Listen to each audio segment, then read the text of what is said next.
it's a movie theater, a school, a nightclub, a church, or even a baseball game. We ask ourselves, is there any place that's immune from violence, and in particular, gun violence? The answer is no. However, there are 5 key factors. Most of these mass shootings, including the latest one at the baseball park in Arlington, Virginia, are actually textbook. Rarely is the attack random. Mass shootings with or without fatalities are rarely indiscriminate. There is a targeted person or series of people that identify a targeted group.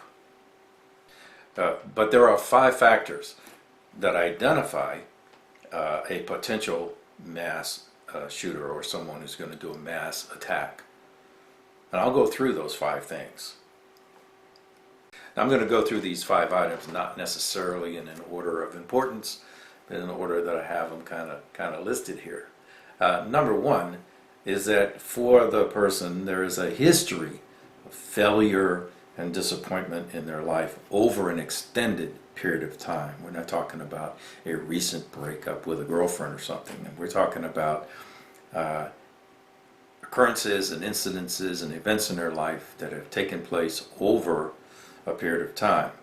Now, for the recent shooter at the ballpark in Virginia, as an example,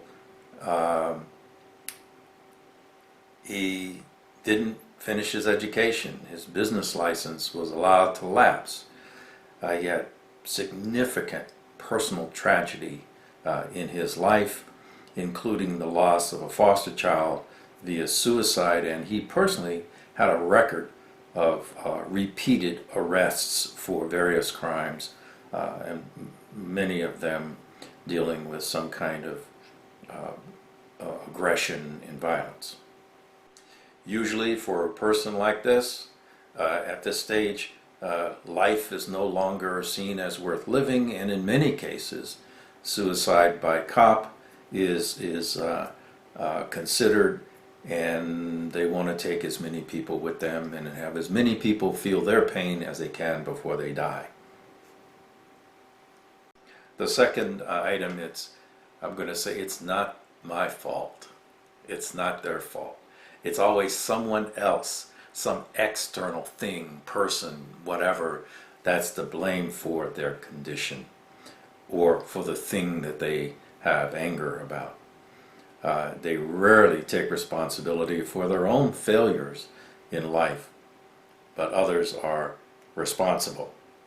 They many times see themselves really as the good guy, and they're trying to punish the bad guy. And then they reach a point where revenge is just all-consuming. The third area is social isolation. So the person either has experienced a long period of being isolated from any kind of support, friends, family, loved ones, or for a period preceding the event that they take action, they have isolated themselves from any, say they've cut off their family, they've stopped going to therapy, whatever, and they see themselves as persecuted as a result of this self-inflicted alienization. The fourth item is a precipitating event, or we tend to refer to it as a triggering event. And when you combine the background of failure, the tendency to blame someone else as the enemy, some significant loss or dispute can become the final straw. And we tend to see that as, well, he just snapped. And that's because we didn't have information about the previous 3 items in their life. At that point, the person makes the decision to take matters into their own hands, and many times that involves a firearm, and then they go about righting what they consider as wrongs. And last, the fifth item is obviously access to a means of executing a mass attack event. In many cases, in America anyway, that can be a firearm. However, it can be a car running down pedestrians on a Saturday at a Saturday market, or a truck, or a bomb, or a knife, or a series of knives. It all depends on how many people the person feels they can get access to with what they have and the skills they have in the time they think they have to do it. Now, I will make a comment here that in America anyway, radicalized U.S. citizens who become terrorists, individual or collectively, also follow this model. So whether they're extremist Islamic followers or white supremacists who are prone to violence, or someone involved in the violent left, they tend to have already gone to some of these, fit some of these areas. But we're focusing on the lone person at this point. Now let me end with this. There are thousands of Americans who are failing, are frustrated, bitter, and are comfortable around firearms or knives or other tools that can be used for death. And they even post hateful speech on Facebook or Twitter. But very few would seriously consider committing an act of mass violence. There are millions of American citizens who feel left behind, and they blame politicians or someone else or the system for their own troubles. But very few would turn those feelings of anger into violent mass murder aggression. And I'm sure you've read Facebook posts, you've read Twitter feeds from people you know, or you might even have done that yourself. You might even be a gun owner, or you might know people who are gun owners who have voiced these kinds of frustrations to you. And in some cases it's scary, right? Oh man, did you really say that? Did she really say that? But those are ideas and words, not actions. So there's something that I want to leave us all with here.